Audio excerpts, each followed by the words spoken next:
সেই বন্ধু বান্ধৱীসকল ঘৰলৈ আহিছিলোঁ বিয়া এখন খাবলৈ। চাঞ্চতে ভাবিলোঁ দুদিন থাকিয়ে যাওঁ। কালি বিয়া খাই আজি ভাবিলোঁ মৰাণলৈ যাওঁ। ইয়াত দেখিছেনে আমি সোমালোঁ মৰাণৰ নিউ শংকৰ হোটেলত কিবা এটা খাওঁ বুলি। ইয়াত যে ইমানেই মিঠাই ভেৰাইটিজ আছে নহয়, যিটো মানে মই ক'তো নাপাম। আমাৰ শিৱসাগৰ আৰু নাজিৰাতো নাই মানে ইমান মিঠাই। সকলো হোটেলতে একেবিলাকে মিঠাই। তাৰপিছত মই অৰ্ডাৰ দিলোঁ চলে ভাতুৰে, আৰু এইফালে বেটিক মিঠাই এটা খাব দিছিলোঁ, কিন্তু তাইক খেলিছেহে। বেটাই অৰ্ডাৰ দিলে পাও ভাজি, কিনো খাই ভাল পায় জানো, সকলোৰে পচন্দ বেলেগ বেলেগ।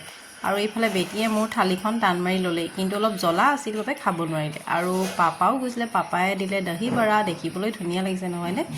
আৰু ভণ্টিও গৈছিলে, তাই দিলে চাওমিন। আৰু বেটিক মই চাওমিন অলপ দিছিলোঁ, দেখিছেনে তাই খোৱা ছিষ্টেম চব।